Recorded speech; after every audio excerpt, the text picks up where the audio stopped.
Olá, alunos, sejam todos bem-vindos a mais uma aula de Química. Na aula de hoje, nós vamos estudar o átomo e suas partículas. Antes de iniciarmos este estudo, vamos fazer uma breve viagem para entendermos como o conceito de átomo evoluiu no decorrer do tempo, até chegar ao modelo atômico atual, percebendo assim como é constituída a estrutura da matéria. A evolução dos modelos atômicos.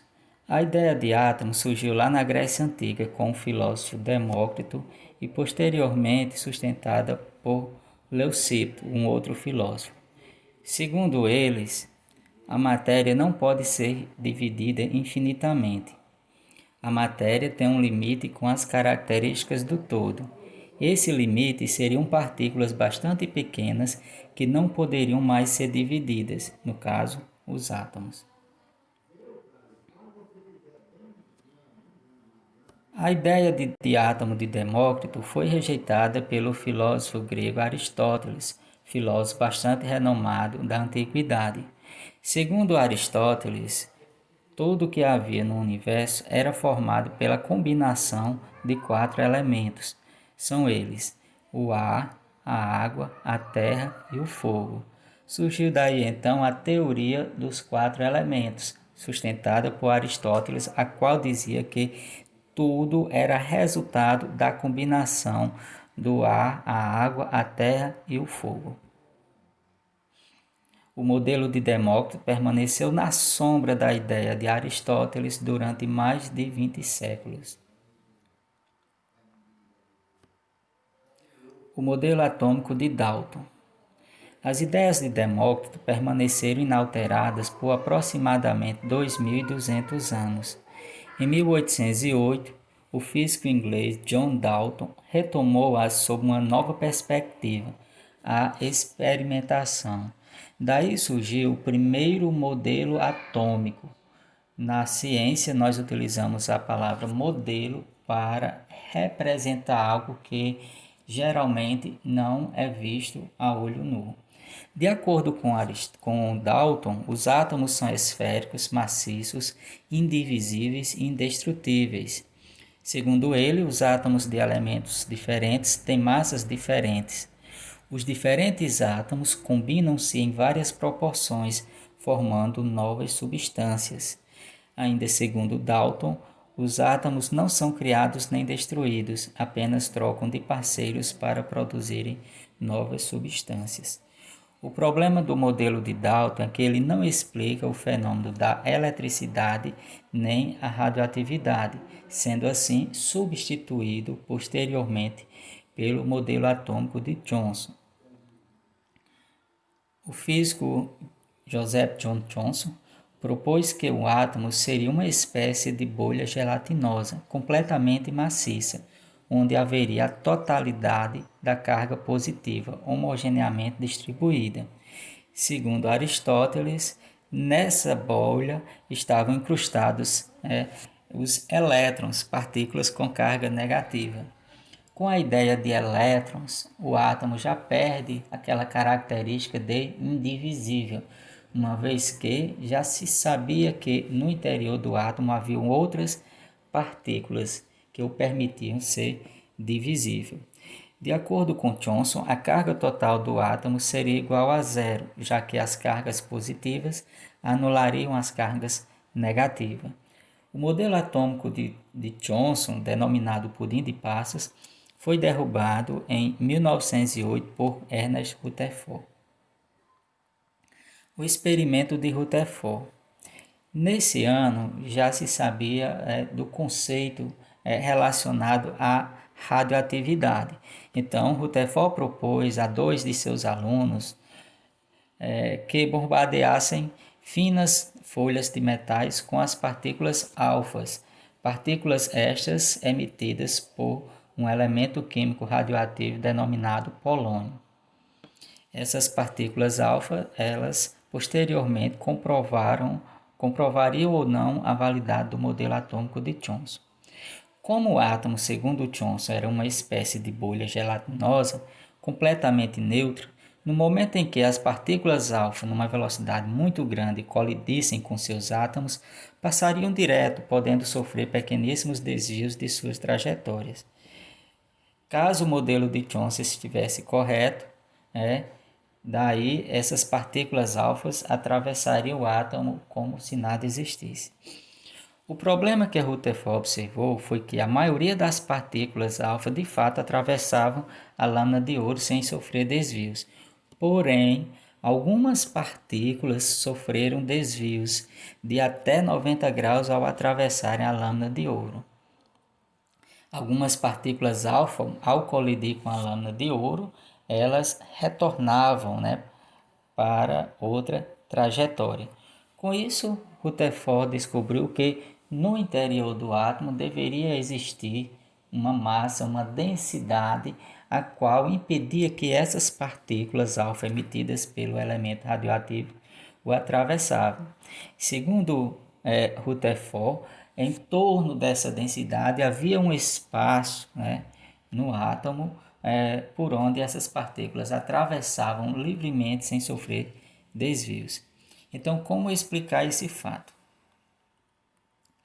A proposta de Rutherford para explicar as observações do laboratório. Para que uma partícula alfa pudesse inverter sua trajetória, deveria encontrar uma carga positiva bastante concentrada na região central. Rutherford denominou essa região central de núcleo, com massa bastante pronunciada. Rutherford propôs que o núcleo conteria toda a massa do átomo, assim como a totalidade da carga positiva, no caso, os prótons. Então, segundo ele, no núcleo do átomo, ou seja, na região central, estariam os prótons, as partículas com carga positivas. Daí a razão das partículas alfa, que também tinham uma carga positiva, não conseguirem atravessar o núcleo do átomo. De acordo com Rutherford, os elétrons estariam girando circularmente ao redor desse núcleo, numa região chamada de eletrosfera. Era justamente nessa região que as partículas alfa passavam sem sofrer desvio. Surgiu assim o chamado átomo nuclear. O modelo de átomo de Rutherford era semelhante ao sistema solar, com um núcleo no centro, contendo os prótons, partículas com carga positiva, e ao redor desse núcleo os elétrons, partículas com carga negativa, que ficavam em movimento. O problema do modelo atômico de Rutherford. Para os físicos da época, toda carga elétrica em movimento, como os elétrons, perde energia na forma de luz, diminuindo sua energia cinética, e a consequente atração entre prótons e elétrons faria haver uma colisão entre eles, destruindo o átomo. Mas isso não acontecia. Ou seja, na ideia de Rutherford, os elétrons estariam em movimento ao redor do núcleo do átomo e, segundo a física clássica, esse movimento do elétron fazia com que, no decorrer do tempo, eles fossem perdendo energia e, consequentemente, entrando em colapso com o núcleo. Mas a gente percebeu que isso não acontecia de forma alguma. Portanto, o modelo atômico de Rutherford, mesmo explicando o que foi observado no laboratório, apresenta uma incorreção. Daí surge o modelo atômico de Niels Bohr.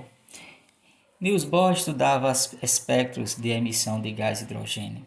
O gás hidrogênio aprisionado numa ampola submetida a alta diferença de potencial emitia luz vermelha. Bohr observou que ao passar por um prisma, essa luz se subdividia em diferentes comprimentos de onda e frequência, caracterizando um espectro luminoso e descontínuo. Daí, Bohr elaborou vários postulados. Postulados são afirmações que são aceitas como verdadeiras, mesmo que não tenham explicação experimental.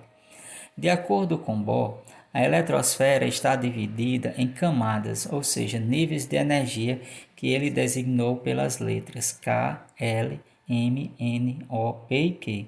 E, segundo ele, os elétrons nessas camadas apresentam energia constante.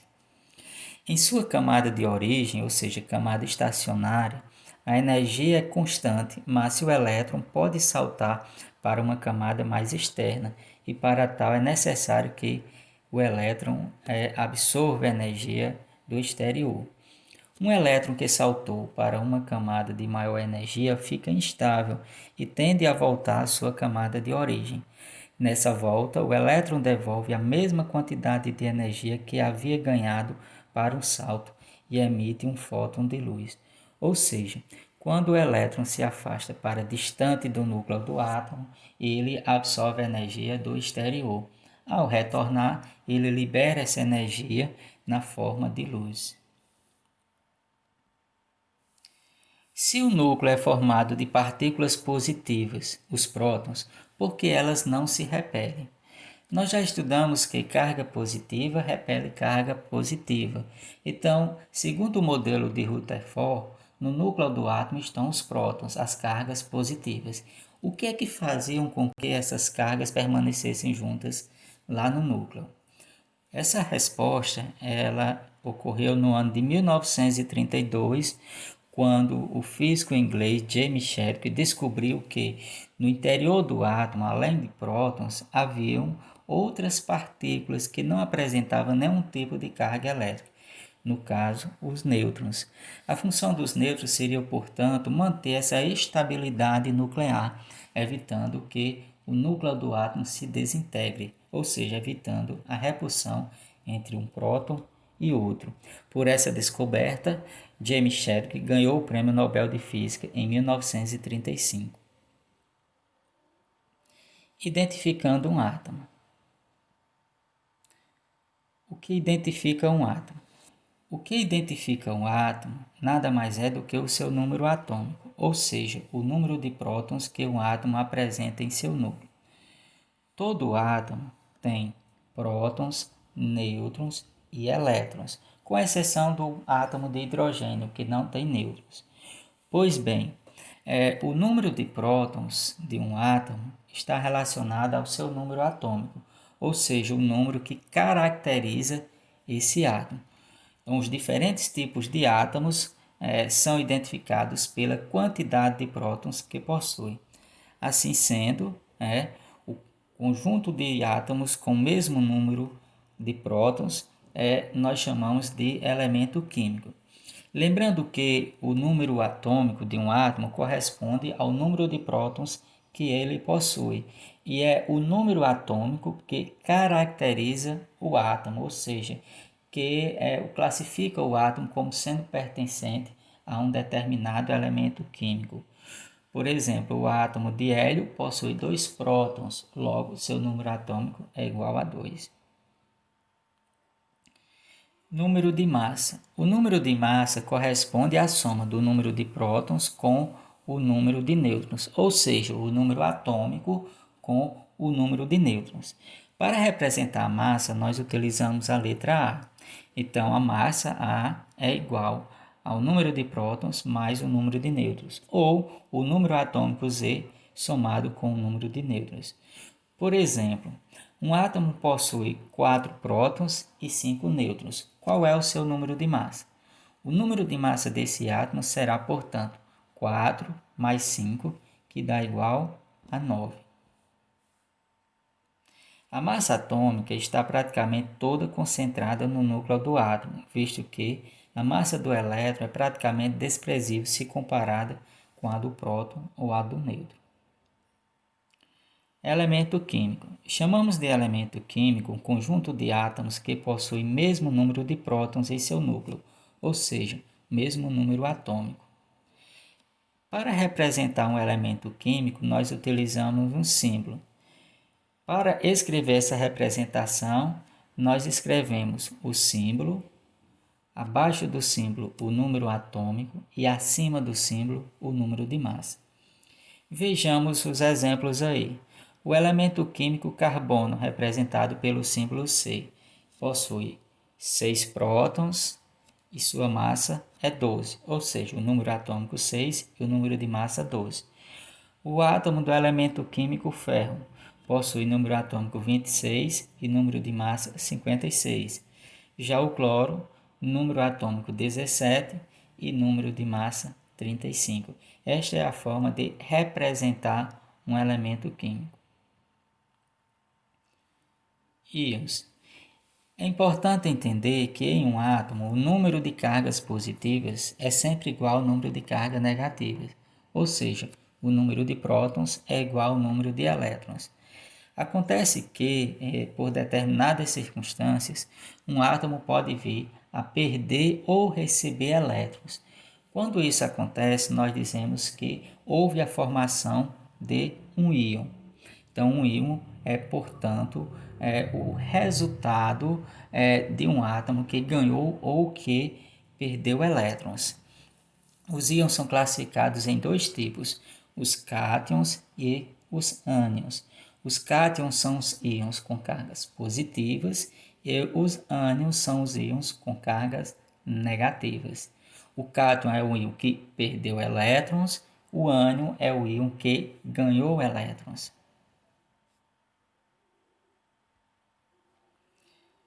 Elementos isótopos. Chamamos de isótopos os elementos químicos que apresentam o mesmo número atômico e diferentes números de massa. Observe aí isótopos do cloro. Veja que esses dois átomos pertencem ao mesmo elemento químico porque têm o mesmo número atômico, ou seja, o mesmo número de prótons, mas são diferentes porque têm números de massas diferentes. Então, quando dois ou mais átomos possuem o mesmo número de prótons e diferentes números de massa, nós damos a eles a classificação de isótopos, átomos com número de prótons iguais e diferentes números de massa. Alguns isótopos recebem nomes diferentes. É o que ocorre com os isótopos do hidrogênio. O hidrogênio leve tem um próton e número de massa 1. Ele é chamado de monotério.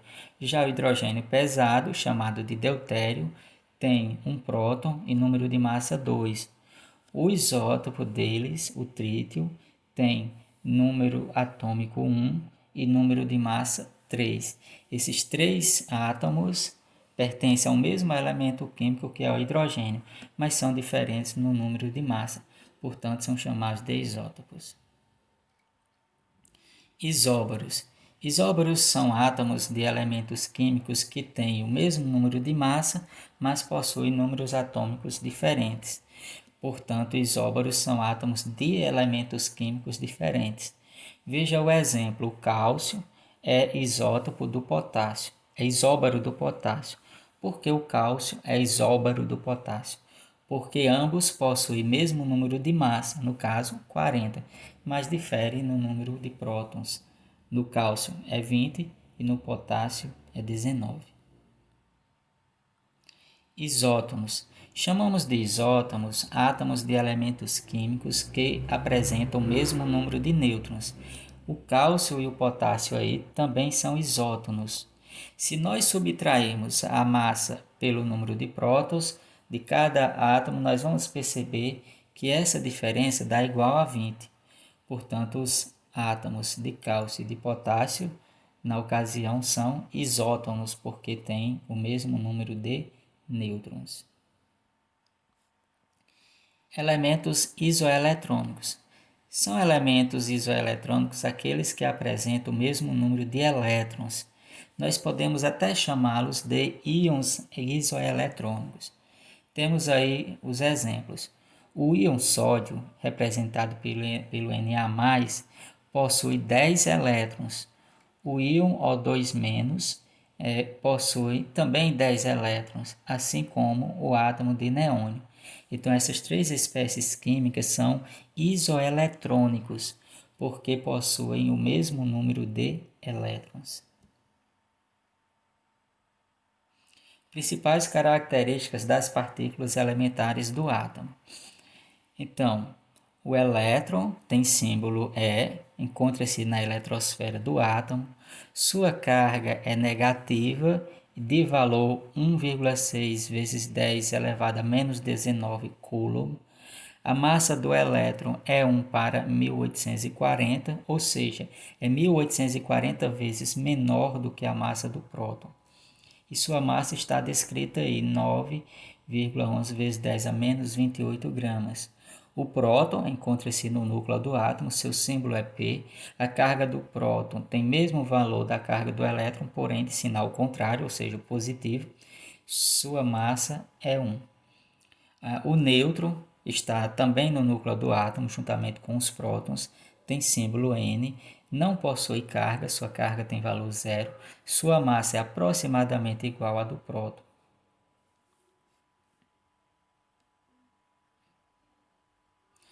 Os átomos eles podem se unir formando o que nós denominamos de molécula. A molécula é a menor partícula que apresenta todas as propriedades físicas e químicas de uma substância. Por exemplo, uma molécula de água seria, portanto, a menor porção de água que conserva suas propriedades físicas e químicas. As moléculas são formadas por dois ou mais átomos. No caso da molécula de água, ela é formada por dois átomos de hidrogênio e um átomo de oxigênio. Os átomos que constituem as moléculas podem ser do mesmo tipo ou de tipos diferentes. Bom, gente, assim finalizamos nossa aula. Espero que vocês tenham compreendido. Um forte abraço e até a próxima.